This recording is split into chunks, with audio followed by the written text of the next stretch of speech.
kita. Jangan sesali keadaannya. Untuk semua ada waktu Tuhan. Dia mengandalkannya. Waktu Tuhan bukan waktu kita. Jangan sesali keadaannya. Semua akan indah pada waktunya. Semua akan indah waktu Tuhan. Kalau tetap percaya, tetap setia mengandalkannya. Segala yang terjadi di hidupku, janji Tuhan menghidupiku selalu. Percaya waktunya Tuhan. Semua akan indah pada waktunya. Segala Yang terjadi di hidupku, janji Tuhan menghidupiku selalu. Percaya waktunya Tuhan. Semua akan indah pada waktunya.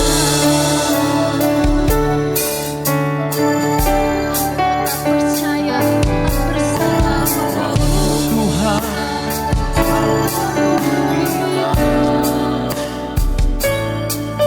jangan sesali bahkan rancanganmu melebihi rancanganku. Semua akan tinggal semua. Demi percaya Tuhan, setia mengandalkannya. Waktu Tuhan bukan waktu kita. Jangan sesali keadaannya. tetap berharap. Semua ada waktu Tuhan. Tetap setia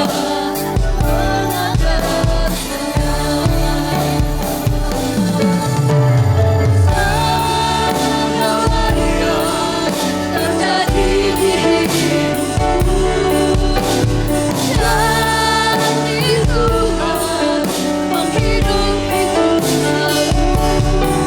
Ku yakin percaya pada waktunya Tuhan. Semua indah pada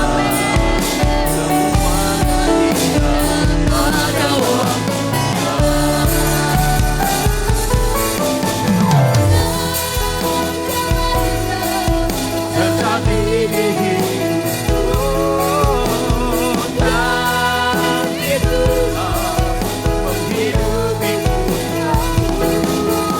Ku yakin percaya pada waktunya Tuhan.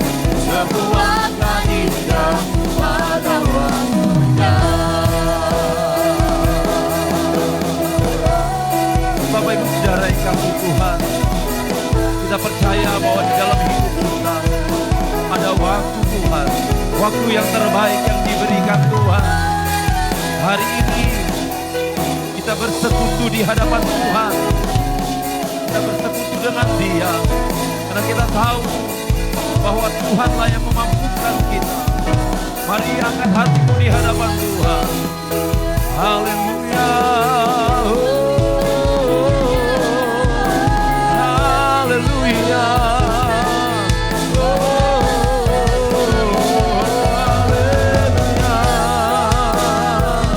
Haleluya. Haleluya, haleluya, haleluya, haleluya, haleluya, haleluya, haleluya, haleluya, oh haleluya, haleluya, haleluya, oh haleluya, oh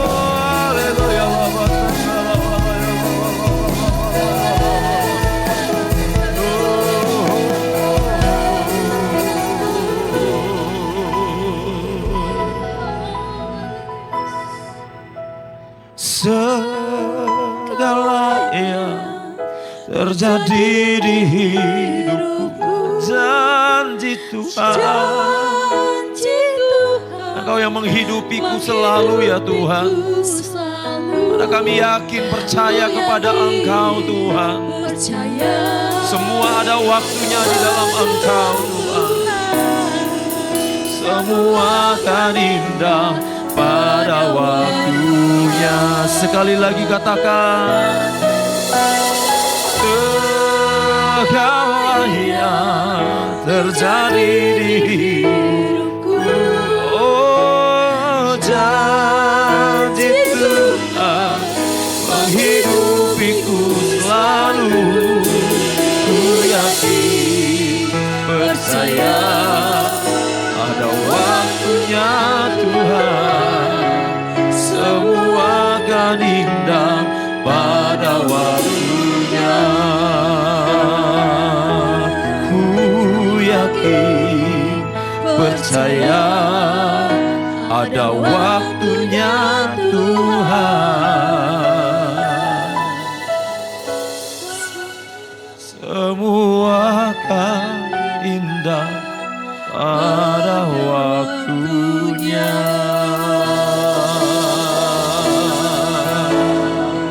Semua indah pada waktumu Tuhan. Untuk itulah kami mengikut Engkau di dalam hidup kami. Karena kami tahu ketika kami mengikut Engkau, Engkau sendiri yang menguasai kehidupan kami. Terimalah pujian penyembahan kami dan biarlah itu naik bagaikan dupa yang berbau harum di hadapan Tuhan. Terima kasih Tuhan, terima kasih mengurapi hamba, mengurapi kami semua yang mendengarkannya. Di dalam nama Tuhan Yesus Kristus, haleluya, amin. Saya mengajak Bapak Ibu Saudara untuk sama-sama bangkit berdiri. Kita akan membaca firman Tuhan di dalam Matius pasal 16 ayat yang ke-24. Lalu Yesus berkata kepada murid-muridnya, setiap orang yang mau mengikut aku, ia harus menyangkal dirinya, memikul salibnya, dan mengikut aku. Kita ulangi sekali lagi. Lalu Yesus berkata kepada murid-muridnya, setiap orang yang mau mengikut aku, ia harus menyangkal dirinya, memikul salibnya, dan mengikut aku. Amin. Silakan duduk. Bapak Ibu Saudara, hari ini saya beri tema firman Tuhan, ikut Yesus atau follow Jesus. Ya, Saudara, kalau kita ngomong tentang follow, ini biasanya identik dengan media sosial, iya kan? Ya, biasanya sekarang itu yang dikejar oleh orang-orang adalah memiliki followers yang banyak. Ya, kalau orang-orang yang ada di dunia sosial media, kalau YouTube yang dikejar adalah jumlah subscribernya semakin banyak, semakin menguntungkan bagi mereka yang monetisasi ya.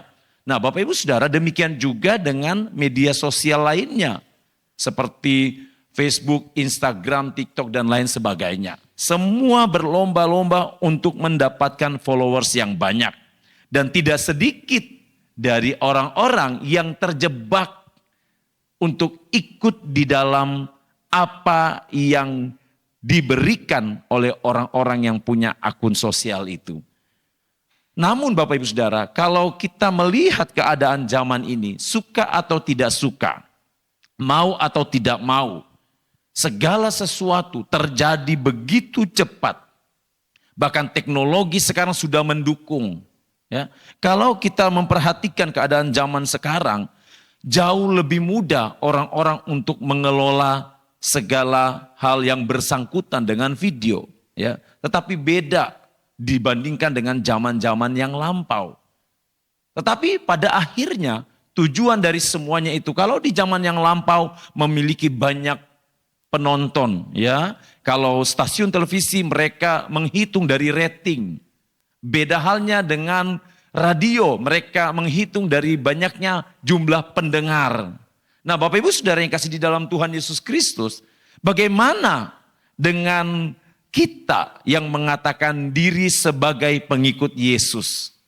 Kalau kita mengatakan diri kita sebagai pengikut Yesus, tentu kita sudah mengambil satu keputusan di mana kita harus mengikuti apa yang Yesus mau di dalam hidup saya dan saudara.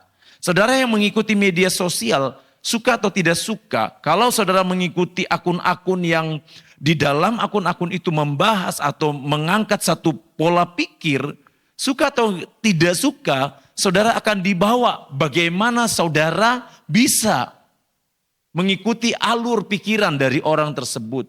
Bahkan pernah yang viral, ada satu akun sosial istri yang bijak bagaimana membuat saudara? Uang 10.000 menjadi sesuatu yang cukup. Saya berpikir Bapak Ibu Saudara ya, itu tinggal di mana uang 10.000 ya bisa cukup. Hari gini ya, berarti suaminya beli tempe 2.000. Ya udah kasih makan tempe tanpa digoreng, tanpa memakai gas. Iya kan saudara ya? 10.000 saudara. Lalu setelah itu bisa nabung ada sisa. Saya mikir hari gini 10.000 dapat apa? Ya. Jadi dia mencoba mempengaruhi pola pikir sang penonton. Ada juga begitu viral dengan satu pikiran, satu pola pikir. Nah ini nih ibu-ibu yang mengikuti standar TikTok. Nah ya. Dikatakan seperti itu. Kenapa saudara? Karena standarnya adalah orang-orang yang sudah mapan. Ada juga dikatakan ini anak-anak muda ini. Ya, maunya sesuatu yang instan. Karena apa? Karena yang ditampilkan oleh anak-anak muda yang ada itu adalah anak-anak muda yang punya kekayaan yang melimpah. Ternyata Bapak Ibu Saudara banyak influencer-influencer itu ternyata mereka dipakai hanya untuk menaikkan rating. Sehingga mereka tidak segan-segan, mereka menyewa mobil yang mahal, mereka menyewa rumah yang mahal dan lain sebagainya. Untuk mempengaruhi pola pikir dari para penontonnya, dari para followersnya. Nah bagaimana dengan Yesus? Apakah Yesus memberikan pengaruh yang buruk di dalam kehidupan saya dan saudara sebagai followersnya? Tentu tidak Bapak Ibu Saudara. Tentu Yesus memberikan pengaruh yang baik di dalam kehidupan saya dan saudara. Kalau Yesus memberikan pengaruh yang baik, berarti seharusnya yang kita hasilkan sebagai followersnya Yesus, seharusnya pola pikir kita sama dengan pola pikir dari Kristus. Karena firman Tuhan katakan, biarlah kita memiliki pikiran-pikiran Kristus. Pikiran-pikiran yang lahir dari Kristus. Kalau kita mengatakan diri kita sebagai followersnya Jesus, followers dari Yesus, maka suka atau tidak suka, mau atau tidak mau, kita harus mengikuti semua tata cara yang sudah diberikan oleh Yesus. Bapak Ibu Saudara, kalau kita ngomong tentang pengikut di sini, ya, khususnya mengikut Yesus, ada banyak hal yang bisa kita pelajari. Akun-akun media sosial mereka bisa menawarkan gift, mereka bisa menawarkan harga yang murah ketika saudara mengikut dia. Tetapi lain dengan Yesus. Ketika Yesus mengambil keputusan untuk memilih saya dan saudara, dan ketika saya dan saudara memilih untuk mengikut Yesus, yang pertama, Yesus tidak pernah menjanjikan bahwa hidup kita ini akan berjalan dengan jalan yang rata. Yesus tidak pernah menjanjikan itu. Yesus tidak pernah menjanjikan bahwa hidup saya, hidup saudara aman dari tantangan. Yesus tidak pernah menjanjikan bahwa hidup saya, hidup saudara aman-aman saja. Tidak ada satupun, Alkitab tidak pernah mencatat, khususnya Yesus tidak pernah mencatat bahwa ketika kita mengambil keputusan, hidup kita akan berada dalam kehidupan yang nyaman. Tidak saudara, Yesus tidak pernah berkata seperti itu. Yang Yesus janjikan adalah bahwa ketika kita mengikut Dia, ketika kita mengambil keputusan sebagai followersnya Yesus, Yesus katakan bahwa Yesus menyertai saya dan saudara. Amin. Itu yang Tuhan janjikan. Itu yang Yesus janjikan buat saya dan juga buat saudara. Yesus tidak menjanjikan hal-hal yang membuat kita terlena. Itu bukan karakter Yesus. Yesus tidak mengiming-iming sesuatu yang membuat saya dan saudara terlena. Oh ya udah, ikut Yesus yuk, ambil keputusan yuk. Untuk benar-benar setia sama Yesus. Nanti kita akan disediakan ini sama Yesus. Kita akan diberikan ini sama Tuhan Yesus. Enggak saudara, enggak seperti itu. Bapak Ibu saudara yang kasih di dalam Tuhan Yesus Kristus, di dalam Yesaya pasal 40 ayat yang ke-29, Yesaya 40 ayat yang ke-29, di situ firman Tuhan katakan, Dia memberi kekuatan kepada yang lelah dan menambah semangat kepada yang tiada berdaya. Ini yang Tuhan janjikan buat saya dan saudara. Ketika saudara lemah, Tuhan kuatkan. Ketika saudara putus asa, Tuhan berikan saudara semangat. Tuhan bangkitkan semangat saudara. Ayo anakku bangkit. Ayo anakku jangan mudah putus asa. Ayo anakku aku bersama-sama dengan engkau. Ini yang Tuhan janjikan. Tuhan tak pernah janji langit terlalu biru. Salah ya. Nah Bapak Ibu saudara yang kasih di dalam Tuhan Yesus Kristus, perhatikan kembali. Tuhan tidak pernah menjanjikan hal-hal yang membuat saya dan saudara berada di dalam zona nyaman. Bukan karakter Yesus membuat saya dan saudara berada di zona nyaman. Ketika Petrus melihat Yesus berjalan di atas air, Petrus punya keinginan. Dia ingin seperti Yesus. Apa? Berjalan di atas air. Apa yang Yesus katakan? Datanglah kemari. Tapi Yesus tidak berkata, apakah engkau tidak takut nanti engkau tenggelam? Ya, Yesus bukan tipe yang menakut-nakutin. Beda hal dengan kita. Kadang kita ini, ya saya juga kadang-kadang ya, sebagai orang tua. Kadang-kadang kalau kamu gak gini, Gelvin nanti ini. Tapi Yesus tidak seperti itu. Yesus tidak seperti manusia secara umum yang menakut-nakuti. Jangan Petrus, kamu belum cukup iman untuk bisa berjalan di atas air. Tapi Yesus katakan, ayo mari datang kemari. Awal mulanya Petrus bisa luar biasa. Imannya begitu kuat untuk keluar dari zona nyaman, dari perahunya. Ya perahu sebagai lambang zona nyaman. Karena perahu itulah yang membuat mereka tidak tenggelam. Walaupun kita melihat perahu mereka diobrak-abrik oleh angin sakal. Petrus mau keluar. Yesus tidak berkata, jangan. Ayo datang kemari. Yesus berkata, ayo datang kemari. Datang ke sini.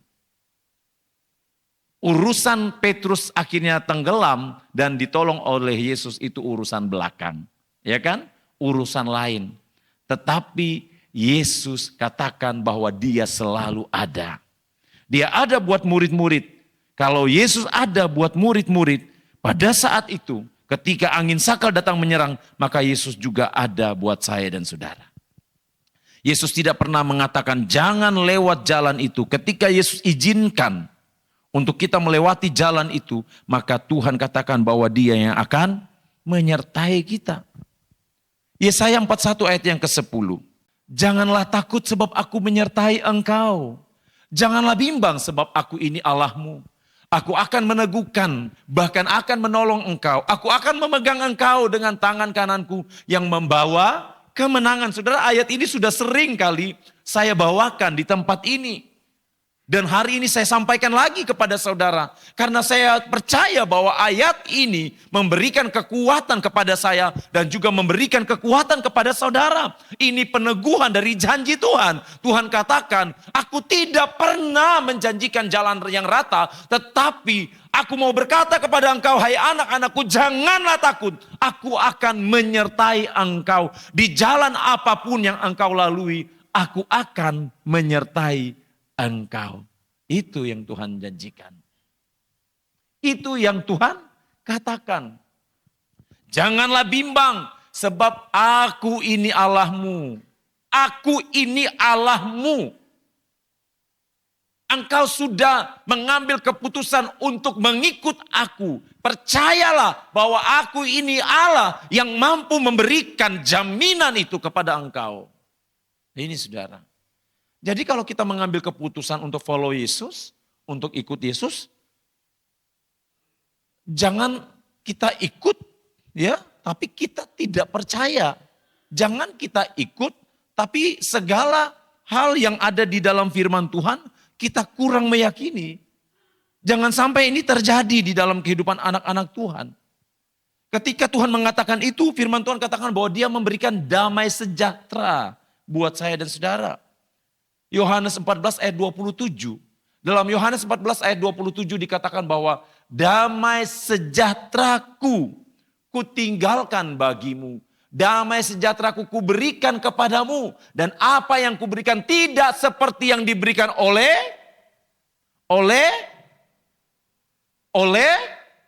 dunia. Damai sejahteraku kuberikan kepadamu dan apa yang kuberikan tidak seperti yang diberikan oleh dunia kepadamu. Janganlah gelisah dan gentar hatimu. Jelas firman Tuhan. Firman Tuhan katakan dia memberikan damai sejahtera. Oh saudara yang kekasih di dalam Tuhan Yesus Kristus. Tidak ada hal yang paling indah di dunia ini selain daripada damai sejahtera yang Tuhan berikan. Damai sejahtera itu saudara tidak bisa dapatkan walaupun uang saudara banyak, harta kekayaan kita banyak, walaupun kita pintar dan lain sebagainya. Damai sejahtera itu kita tidak bisa beli dengan uang. Kenapa saudara? Terbukti banyak orang-orang yang punya duit, yang berduit, tetapi tidak ada damai sejahtera di dalam kehidupannya. Tidak ada ketenangan batin. Bahkan mungkin mentalnya terganggu. Tapi Tuhan katakan, hai anakku, saat engkau mengambil keputusan untuk mengikut aku memberikan damai sejahtera itu kepadamu. Dan itu juga yang Tuhan berikan kepada kita. Amin saudara. Amin. Ya. Yang kedua saudara.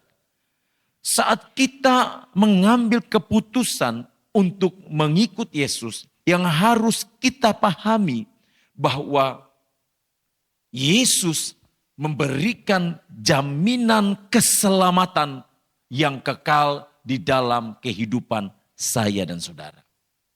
Kita harus memahami ini saudara, bahwa ketika kita mengikuti Yesus, firman Tuhan katakan bahwa Yesus memberikan jaminan yang kekal, persoalan keselamatan, kehidupan yang kekal. Yohanes 14 ayat yang ke-6, di dalam Yohanes 14 ayat yang ke-6 firman Tuhan katakan bahwa Yesuslah jalan kebenaran dan kehidupan. Firman Tuhan katakan bahwa tidak ada seorang pun yang dapat sampai kepada Bapa kalau tidak melalui Yesus.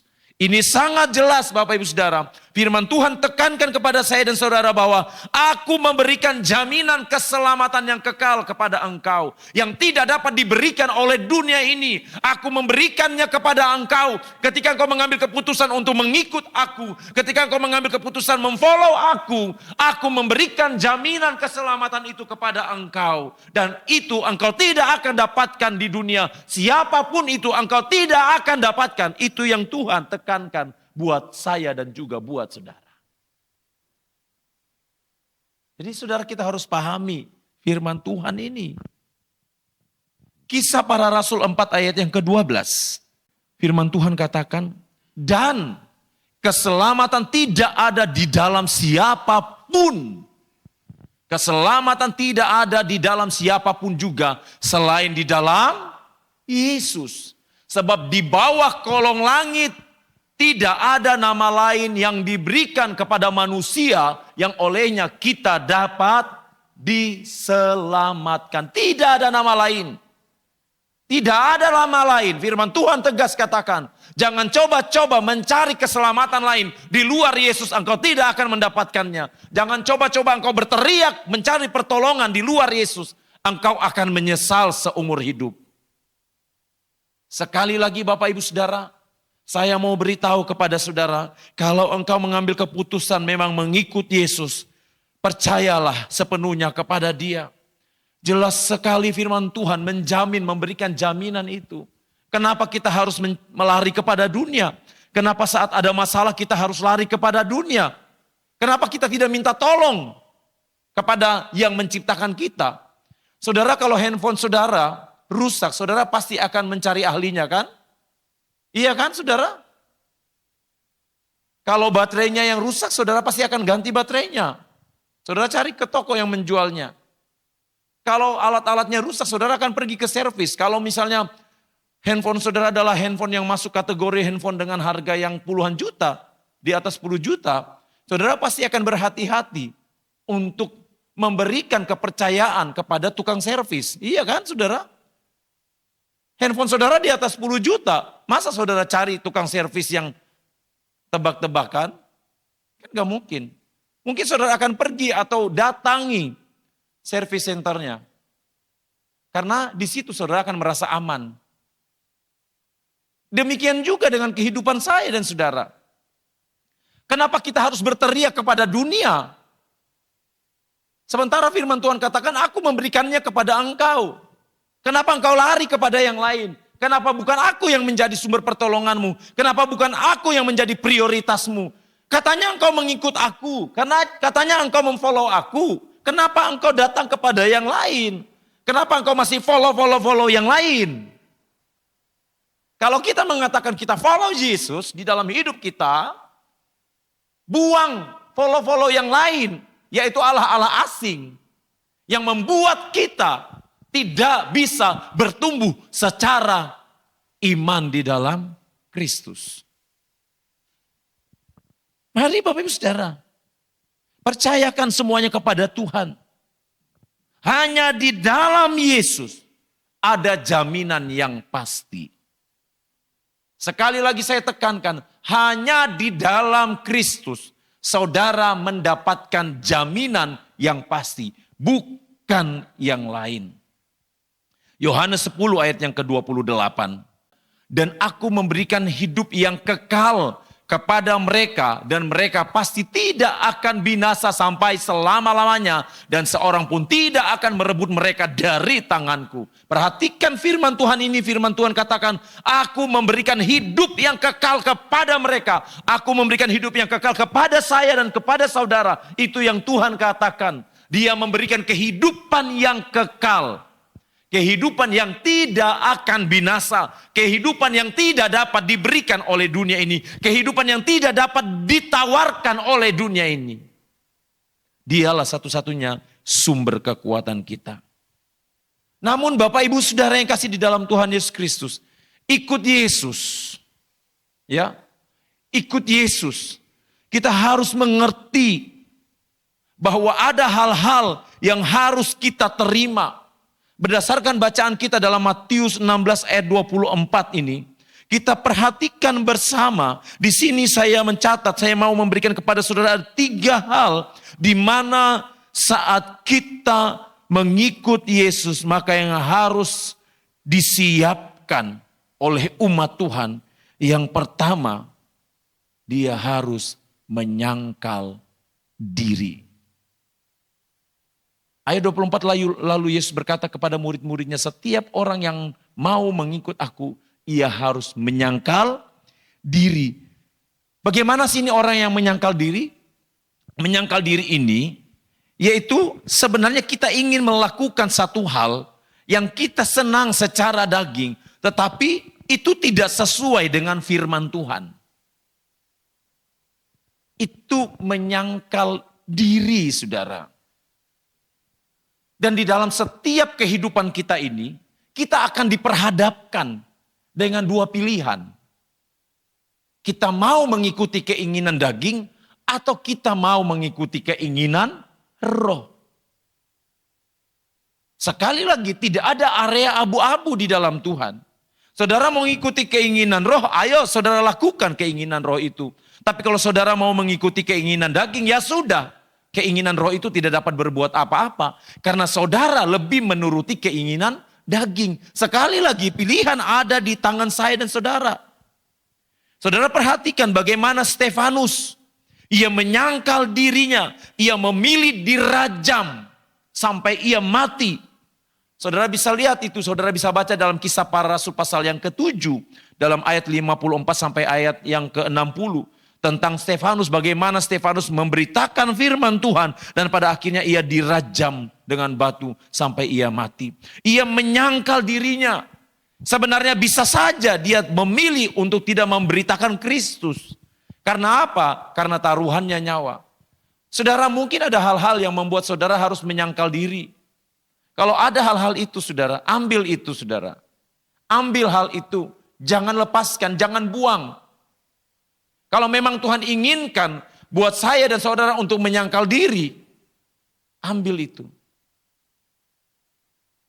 Jangan biarkan kita, Tuhan aku gak mau Tuhan. Aku suka ini Tuhan.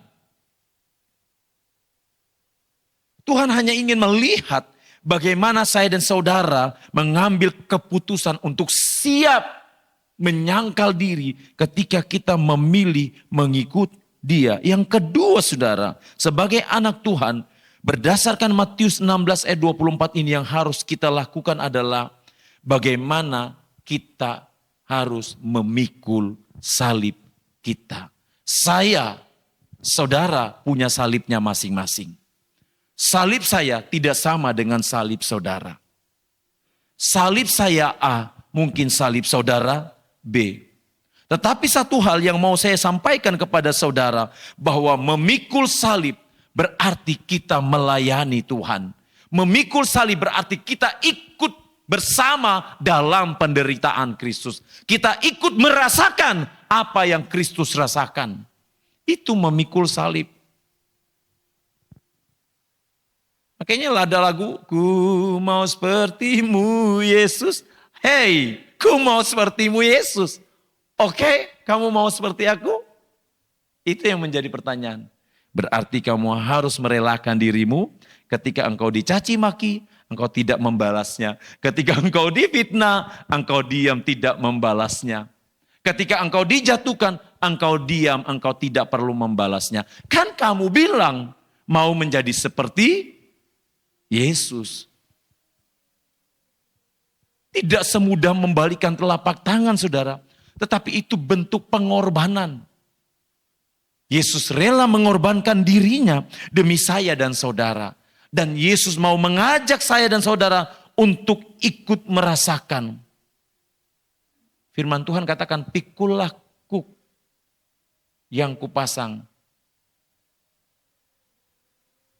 Kalau firman Tuhan katakan seperti itu, diambil saudara. Mudah? Gak mudah. Gak mudah. Karena pada dasarnya manusia secara umum pengen hidup aman. Pengen hidup aman. Saudara, saya kalau juri dalam satu pertandingan, ya, sebagus apapun penyanyi itu, saya tidak akan memberikan juara nilai tertinggi kepada penyanyi-penyanyi yang mengambil jalur aman. Itu yang pertama. Yang kedua, semirip apapun penyanyi itu dengan penyanyi aslinya, saya tidak akan memberikan nilai tinggi karena buat saya dia duplikat. Jangan sampai saudara bilang lagi katanya harus sama seperti Yesus. Ini kita nggak boleh duplikat, konteksnya sudah berbeda saudara. Ya. Kenapa saudara? Karena setiap penyanyi dia harus bisa menemukan racikannya sendiri saat bertanding. Dia sudah mengambil keputusan untuk lomba, berarti dia sudah harus bisa memanage dirinya dengan baik saat dia berada di atas panggung. Orang tidak mau tahu kamu lagi sakit atau tidak. Benar nggak saudara? Ya, iya. Sama kan dengan pelayan-pelayan?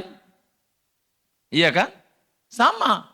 Apa iya umat-umat Tuhan? Kalau misalnya umat Tuhannya, jemaat Tuhannya ada ribuan, saudara di atas mengalami gangguan. Apa iya orang mau tahu saudara lagi sakit? Enggak. Kan saudara sudah mengambil keputusan berdiri untuk melayani. Berarti bagi dia saudara sudah siap. Iya kan? Firman Tuhan kan katakan baik atau tidak baik waktunya, saudara harus siap melayani. Itulah yang namanya memikul salib. Baik atau tidak baik waktunya, apapun keadaan kita harus siap. Ini yang firman Tuhan katakan.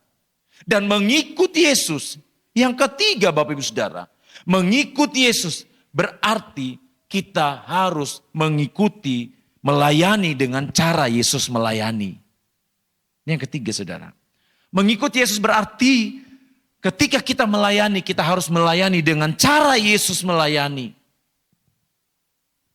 Mengikuti Yesus berarti kita harus tunduk dan taat pada otoritas ilahi. Karena Yesus lakukan ini. Mengikuti Yesus berarti seluruh karakter Kristus harus menjadi bagian di dalam kehidupan kita. Walaupun itu tidak mudah, karena itu adalah proses di dalam kehidupan saya dan saudara.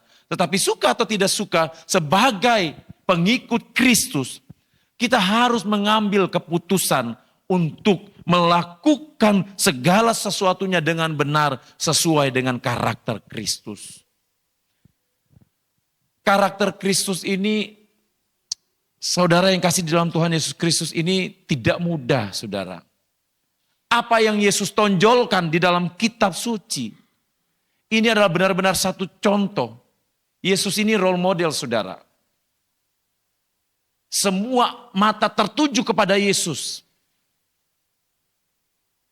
Ketika Yesus membangkitkan orang yang mati, semua mata tertuju kepada dia. Semua orang saat itu pengen ikut Yesus. Semua orang saat itu pengen juga membangkitkan orang yang mati.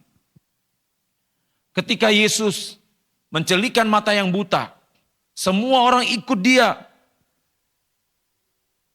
Ketika Yesus membangkitkan Lazarus, di sini tantangan terberat saat Yesus disalib.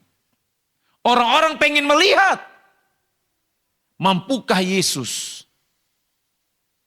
turun dari salib dan menyelamatkan dirinya sendiri. Saudara yang kasih di dalam Tuhan Yesus Kristus, sekali lagi mari kita mengikut Yesus dengan cara yang benar di hadapan Tuhan. Cara yang benar, bukan cara yang salah. Ikut Yesus jangan asal-asalan, kita yang rugi. Kita yang rugi. Kita ikut Yesus setengah-setengah, kita yang rugi saudara. Bukan orang yang lain. Bukan orang lain. Kita sendiri yang rugi. Bapak Ibu saudara yang kasih dalam Tuhan Yesus Kristus.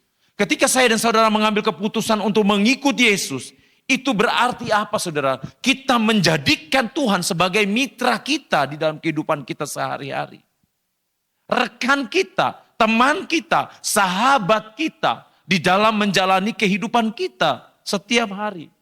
Namanya mitra, saudara, ini kan mitra ini kan seperti rekan kerja yang memiliki hubungan yang intens saudara. Ya, baik dalam bisnisnya, baik dalam pekerjaannya. Nah, jadikan Kristus. Kalau saudara mengambil keputusan ikut Yesus, jadikan mitra yang terbaik di dalam hidup saudara. Ajak ngomonglah Yesus setiap hari. Masa saudara katakan saudara ikut dia, masa saudara katakan Yesus adalah mitra saudara yang terbaik, tapi masa saudara diamkan Yesus. Jangan menjadi seperti murid Yesus yang membiarkan Yesus tertidur di buritan. Membangunkan Yesus hanya pada saat masalah datang. Ketika adem ayem, ketika tidak ada masalah, ketika aman-aman saja. Siapa itu Yesus? Aku nggak penting. Yesus, aku nggak perlu. Ketika masalah tidak datang di dalam kehidupan saya, aduh ya sudahlah, aku masih kuat, aku mampu kok, aku bisa kok. Ngapain? Aku nggak butuh Yesus. Begitu masalah datang baru, Yesus, Yesus, Yesus bangun. Kenapa engkau hanya tertidur di situ, Yesus? Jangan jadi seperti itu. Saya percaya kita bukan orang-orang yang seperti itu. Amin, saudara. Kita adalah pengikut-pengikut Kristus yang setia kepada Tuhan. Tetapi saya mengingatkan kepada saudara hari ini bahwa ketika engkau mengikut Kristus, jadikan dia mitra terbaik dalam hidup saudara. Berarti kalau saudara jadikan mitra terbaik, berarti ada tanggung jawab di dalam diri saya dan juga saudara. Harus ada tanggung jawab dong. Harus ada tanggung jawab. Dia sudah memberikan nyawanya. Dia sudah menaruh kepercayaannya kepada saya dan saudara. Masa kita tidak bertanggung jawab untuk melakukan apa yang Tuhan mau? Contoh, Daniel dan juga Daud. Dia mampu keluar dari tekanan. Karena apa? Dia bertanggung jawab setiap hari dalam kehidupannya. Saudara lihat ketika Daniel dalam tekanan dalam Daniel 6 ayat 11. Demi didengar Daniel bahwa surat perintah telah dibuat, pergilah ia ke rumahnya, dalam kamar atasnya ada tingkap-tingkap yang terbuka ke arah Yerusalem. 3 kali sehari ia berlutut, berdoa serta memuji Tuhan. Berlutut, berdoa serta memuji Tuhan Allahnya. Seperti yang biasa dilakukan. Seperti yang biasa. Berarti konsisten. Amin saudara. Seperti yang biasa. Bukan hari ini datang sembah Tuhan. Besok enggak, nanti masih ada lusa lagi aku menyembah Tuhan. Sebentar deh, jam 7.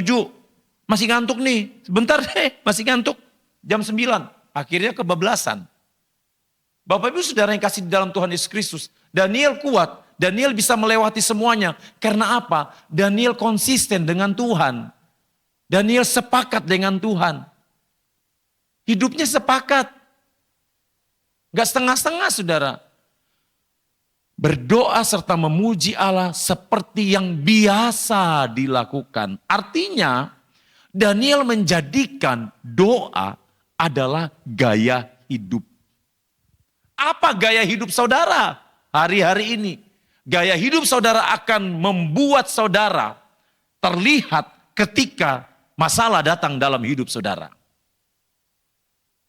Kalau gaya hidup saudara adalah gaya hidup yang saudara ambil dari firman Tuhan, maka ketika saudara mengalami masalah dalam hidup saudara, gaya hidup itu akan terus konsisten dan muncul memperlihatkan saudara sebagai pengikut Kristus yang berkualitas. Itu saudara. Contoh yang lain. Daud dalam Mazmur 119 ayat 164. 7 kali dalam sehari aku memuji-muji engkau karena hukum-hukummu yang adil. 7 kali, ini pemazmur. 7 kali dalam sehari aku memuji-muji engkau.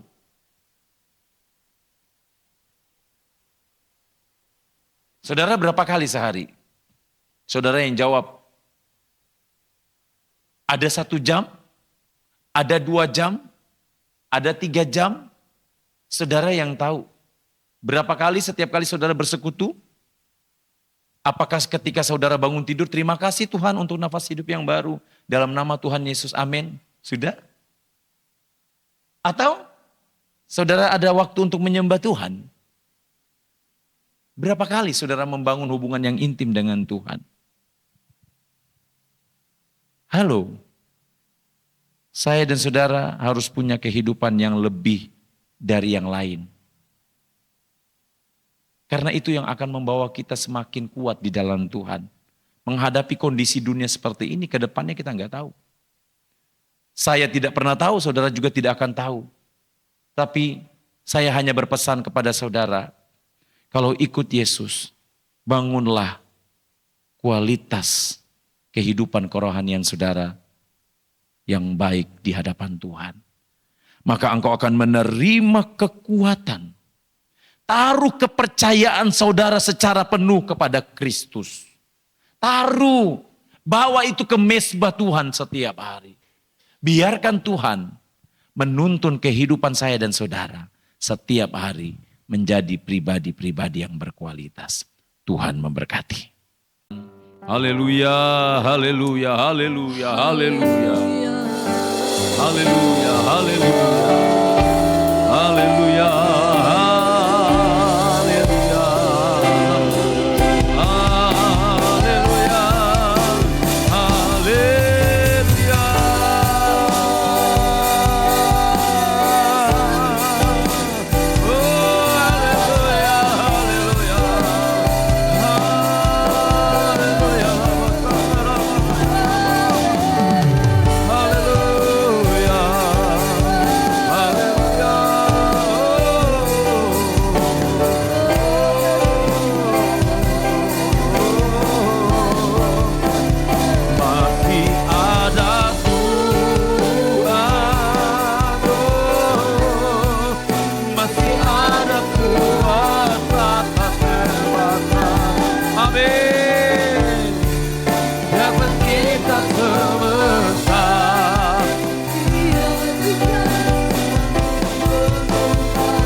Terima kasih Tuhan untuk kebaikan dan kemurahan-Mu. Terima kasih untuk semuanya. Tuhan, mampukan kami saat kami mengikut Engkau. Biarlah hati kami tulus Tuhan, tertuju kepada Tuhan. Hari ini hamba berdoa secara khusus. Kalau saat ini ada umat-Mu yang sedang sakit, mari Tuhan jamah, Tuhan sembuhkan di dalam nama Tuhan Yesus Kristus. Buatlah Tuhan mujizat-Mu terjadi atas umat-Mu. Kalau ada yang kecewa Tuhan, mari datang berikan penghiburan Tuhan. Kalau yang mengalami kelemahan, yang mengalami jalan buntu atas masalah yang dihadapi, mari Tuhan selesaikan dengan cara Tuhan. Karena kami percaya bahwa Tuhan sanggup melakukan semuanya. Apapun itu yang menjadi masalah dari umat-Mu, Tuhan sudah menyelesaikannya. Terima kasih Tuhan. Berkati umat-umat-Mu yang sudah hadir hari ini, yang sudah melayani Tuhan, yang sudah memberikan persembahan terbaik hati yang menyembah di hadapan Tuhan, yang sudah datang memuji memuliakan Tuhan. Tuhan balas berkati. Sepanjang hari ini, sepanjang minggu ini, kami bawa kehidupan kami ke dalam tangan Tuhan. Sebentar umat-Mu akan kembali ke rumah masing-masing, sertai di perjalanan tibahkan dengan selamat. Bangsa dan negara kami, kota kami, ada di dalam perlindungan Tuhan.